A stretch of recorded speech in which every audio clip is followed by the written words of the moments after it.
ഇപ്പോൾ നമ്മൾ കേട്ടുകൊണ്ടിരിക്കുന്ന കഥ ഭാരത കഥാമൃതം, മഹാഭാരത സംഗ്രഹം. അതിൽ നിന്ന് എടുത്തിരിക്കുന്ന ഭാഗം ഗാന്ധവ ദഹനം. അപ്പോൾ കഥയിൽ ചോദ്യമില്ല. കടപ്പാട് ശ്രീ സായി പബ്ലിക്കേഷൻസ്, പൽക്കുളങ്ങര. അപ്പോൾ നമുക്ക് കേൾക്കാം ഗാന്ധവ ദഹനം. ബലരാമൻ ദ്വാരകയിലേക്ക് മടങ്ങിയതിന് ശേഷം ഏതാനും നാളുകൾ കൂടി കൃഷ്ണൻ പാണ്ഡവന്മാരോടുമൊത്ത് ഇന്ദ്രപ്രസ്ഥത്തിൽ താമസിച്ചു. വേനൽക്കാലത്ത് ഒരു ദിവസം കൃഷ്ണനും അർജുനനും ബന്ധുക്കളുമൊത്ത് ഉല്ലാസയാത്രയ്ക്ക് പുറപ്പെട്ടു. മനോഹരമായ യമുനാനദിയുടെ തീരത്ത് വസന്തഭംഗികളണിഞ്ഞ ഗാന്ധവ വനഭാഗങ്ങളിൽ അവർ എത്തിച്ചേർന്നു. അവിടെ ഒരു വള്ളിക്കുടിലിൽ മന്ദമാരുതനേറ്റ് വിശ്രമിച്ചിരുന്ന കൃഷ്ണാർജുനന്മാരുടെ മുന്നിൽ അതിതേജസ്വിയായ ഒരു ബ്രാഹ്മണൻ പ്രത്യക്ഷപ്പെട്ട് ഇപ്രകാരം അപേക്ഷിച്ചു: എനിക്ക് അതിയായ വിശപ്പുണ്ട്. വയറ് നിറയെ ഭക്ഷണം കഴിക്കാനുള്ള ആഗ്രഹത്തോടു കൂടിയാണ് ഞാൻ വന്നിരിക്കുന്നത്. ഉദാര ഹൃദയന്മാരായ നിങ്ങൾ എനിക്ക് വേണ്ടത്ര ഭക്ഷണം നൽകുമെന്ന് ഞാൻ വിശ്വസിക്കുന്നു. ഒരു ബ്രാഹ്മണന് വിശപ്പെടക്കാൻ ഇത്ര വിഷമമെന്നോ? ഏറിയാൽ എത്ര ഭക്ഷണം വേണ്ടിവരും? എത്രയായാൽ എന്താ? ഇയാളുടെ വിശപ്പടക്കിയിട്ട് തന്നെ കാര്യം. ബ്രാഹ്മണൻ്റെ അപേക്ഷ കേട്ട മാത്രയിൽ അർജുനൻ ചോദിച്ചു: അല്ലയോ ബ്രാഹ്മണ സത്തമാ, അങ്ങേക്ക് വേണ്ടത്ര ഭക്ഷണം നൽകുവാൻ ഞാൻ തയ്യാറാണ്. എന്താണ് വേണ്ടതെന്ന് പറഞ്ഞാലും. ഇത് കേട്ടപ്പോൾ ബ്രാഹ്മണ രൂപം ധരിച്ചു വന്ന അഗ്നി ഇപ്രകാരം അറിയിച്ചു: ഞാൻ അഗ്നിയാണ്. ഈ ഗാന്ധവനം ദഹിപ്പിച്ച് ബുഭുക്ഷ ശമിക്കുവാനാണ് എൻ്റെ ആഗ്രഹം. പലവട്ടം ഞാനതിന് ശ്രമിച്ചിട്ടുണ്ട്, പക്ഷേ കഴിഞ്ഞിട്ടില്ല.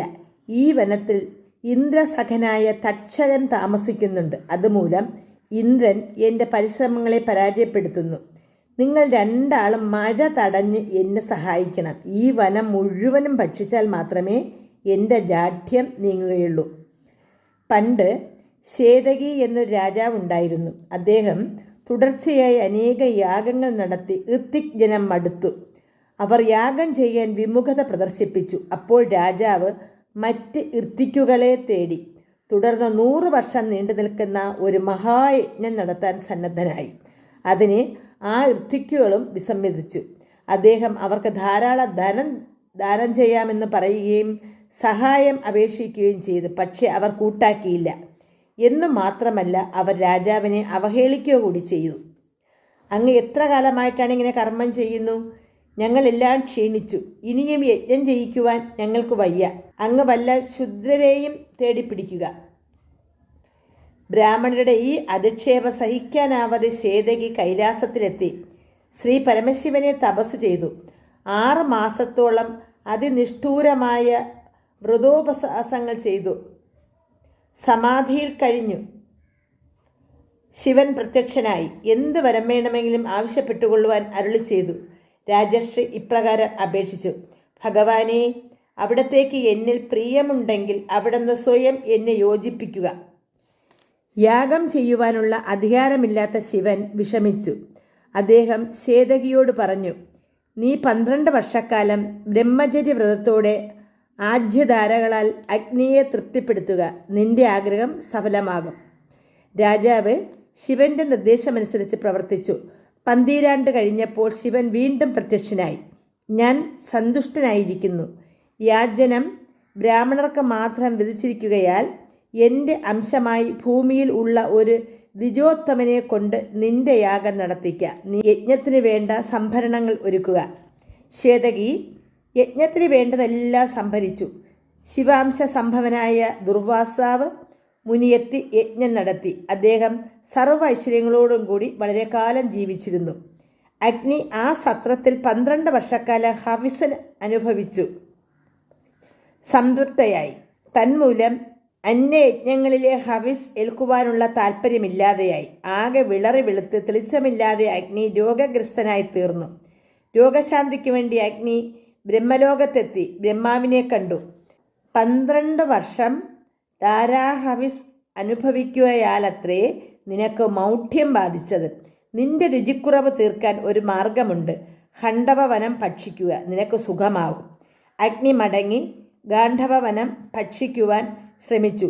വനത്തുള്ളിലെ ജന്തുക്കൾ തീ കെടുത്തി 7 വട്ടം അഗ്നി ശ്രമിച്ചു പരാജയപ്പെട്ടു. നിരാശനായ അഗ്നി വീണ്ടും ബ്രഹ്മസന്നിധിയിലെത്തി ബ്രഹ്മാവ് പറഞ്ഞു: നരനാരായണന്മാർ കൃഷ്ണാർജുനന്മാരായി ജനിക്കും. അന്ന് അവർ നിന്റെ ആഗ്രഹസാധ്യത്തിന് സഹായിക്കും. അത്രയും കാലം ക്ഷമിക്കുക. ക്ഷമിക്കുമില്ലേ ഒരതിര്. അഗ്നിക്ക് ക്ഷമ നശിച്ചു. ബ്രഹ്മാവിനെ ചെന്ന് കണ്ടു. അപ്പോൾ ബ്രഹ്മാവ് പറഞ്ഞു, അവസരമായിരിക്കുന്നു, കൃഷ്ണാർജുനന്മാർ ജനിച്ചിട്ടുണ്ട്, അവരുടെ സഹായം തേടുക. ഇന്ദ്രൻ്റെ മുന്നിൽ വെച്ച് തന്നെ നിനക്ക് ഗാന്ധവവനം ദഹിപ്പിക്കുവാൻ കഴിയും. ബ്രഹ്മാവിൻ്റെ ഉപദേശമനുസരിച്ച് കൃഷ്ണാർജുനന്മാരെ തേടി നടക്കുകയായിരുന്നു അഗ്നി. അവരെ കണ്ടതോടെ ആശ്വാസമായി. അർജുനൻ അഗ്നിയോട് പറഞ്ഞു, എൻ്റെ കയ്യൂക്കിനൊത്തൊരു വില്ലും ഒരിക്കലും ഒടുങ്ങാത്തത്ര അമ്പുകളും വായുവേഗത്തിൽ പായുന്ന നല്ല കുതിരകളും ഒരു നല്ല രഥവും ഉണ്ടെങ്കിൽ ഞാൻ ആരെയും എതിർത്ത് തോൽപ്പിക്കാം. കൃഷ്ണൻ്റെ അവസ്ഥയും അപ്രകാരം തന്നെ. അദ്ദേഹത്തിൻ്റെ കഴിവനുസരിച്ച് പ്രയോഗിക്കാൻ ഒരായുധമില്ല. തൽക്ഷണം പാവകൻ വാരതീശ്വരനായ വരുണനെ ധ്യാനിച്ചു. വരുണൻ പ്രത്യക്ഷപ്പെട്ടു. പാവകൻ വരുണനോട് പറഞ്ഞു, ഹനുമൽ ചിഹ്നമുള്ള കൊടിക്കൂറയോട് കൂടിയ ഒരു വിശിഷ്ട രഥവും വായുവേഗതയുള്ള വെള്ള കുതിരകളും ഗാന്ധീവമെന്ന ശ്രേഷ്ഠ ചാപവും ഒരിക്കലും ഒടുങ്ങാത്ത ആവനാഴിയും ശത്രുസംഹാര പ്രാപ്തങ്ങളായ അസ്ത്രങ്ങളും എനിക്ക് വേണ്ടി അർജുനന് നൽകണം. അവൻ്റെ പ്രതാപകാലം അവസാനിക്കുമ്പോൾ അങ്ങ് അവയെ തിരിച്ചു വാങ്ങിക്കൊള്ളുക. അഗ്നിയുടെ നിർദ്ദേശമനുസരിച്ച് വരുണൻ സാഗരഭണ്ഡാരത്തിൽ നിന്നും അവയെല്ലാം ഉത്തര ക്ഷണത്തിൽ അർജുനന് സമ്മാനിച്ചു. അഗ്നി കൃഷ്ണന് ത്രിചക്രവും കൗമോദകി ഗദയും നൽകി. ജീവവും വിശിഷ്ടങ്ങളായ തൂണീരങ്ങളും കിട്ടിയപ്പോൾ അർജുനന്റെ ബലം 10 മടങ്ങ് വർദ്ധിച്ചു. ചട്ടയും കയ്യുറയും ധരിച്ചു വാളുമേന്തി ഇന്ദ്രനെ എതിർക്കുവാൻ സന്നദ്ധനായി. രഥത്തെ 3 വട്ടം പ്രദക്ഷിണം ചെയ്ത് കുതിരകളെയും കെട്ടി അത് ചാടിക്കയറി. കൃഷ്ണൻ തേരാളിയായി. കൃതാസ്ത്രരും ശാസ്ത്ര സമ്പന്നരുമായ കൃഷ്ണാർജുനന്മാർ അഗ്നിയെ വണങ്ങി. അഗ്നിദേവ, അങ്ങ് ഗാന്ധവവനം ഇനി ഭക്ഷിച്ചു തുടങ്ങിയാലും ആരെയും എതിർത്ത് തോൽപ്പിക്കുവാൻ ഞങ്ങളിതാ സന്നദ്ധരായിരിക്കുന്നു. അർജുനന്റെ അനുവാദത്തോടെ അഗ്നി ഗാന്ധവവനത്തിൽ പ്രവേശിച്ചു.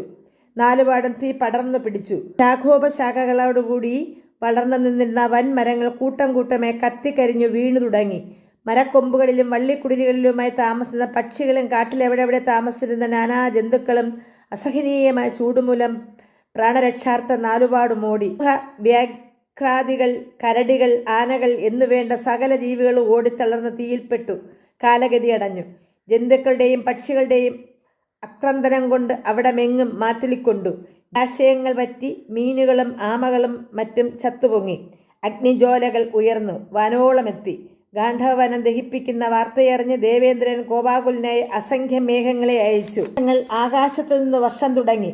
അർജുനൻ തൻ്റെ ദിവ്യാസ്ത്രങ്ങൾ ഉപയോഗിച്ച് വനത്തിനു മുകളിൽ മേൽപ്പുര തീർത്തു മഴയെ തടഞ്ഞു. കാളമേഘങ്ങൾ പരതലത്തിൽ കൂടി ധാരമുറിയാതെ വർഷിച്ചെങ്കിലും അർജുനൻ തൊടുത്തുവിട്ട ശരവർഷം മേഘമുക്തമായ വർഷജലത്തിൻ്റെ ബിന്ദുക്കൾ പോലും ഭൂമിയിൽ പതിക്കാതെ കാത്തു. ഇന്ദ്രൻ കുപിതനായി. ആരാണ് തൻ്റെ എതിരാളി എന്നറിയാതെ തന്നെ അസ്ത്രപ്രയോഗം നടത്തി. അർജുനൻ അവയെല്ലാം തടുത്തുകൊണ്ട് ശക്തിയേറിയ അസ്ത്രങ്ങൾ തൊടുത്തുവിട്ടു. ഇന്ദ്രനും അർജുനനും തമ്മിൽ ഘോര സമരമായി. അപ്പോൾ തക്ഷകൻ അവിടെ ഉണ്ടായിരുന്നില്ല. അവൻ കുരുക്ഷേത്രത്തിലായിരുന്നു. തക്ഷപുത്രനായ അശ്വസേനനും മാതാവും അവിടെ ഉണ്ടായിരുന്നു. അശ്വസേനനെ വിഴുങ്ങിക്കൊണ്ട് അവൻ്റെ മാതാവ് രക്ഷപ്പെടാൻ ശ്രമിച്ചു. അർജുനൻ അവളുടെ കഴുത്തറുത്തു. ദേവേന്ദ്രൻ കൊടുങ്കാറ്റിനെ വിട്ടു അർജുനനെ മോഹാലസ്യപ്പെടുത്തി. ആ തക്കത്തിൽ അശ്വസേനൻ രക്ഷപ്പെട്ടു. ദേവേന്ദ്രൻ്റെ നേതൃത്വത്തിൽ ദേവന്മാരെല്ലാം ആയുധവുമേന്തി പോരിന് വന്നു.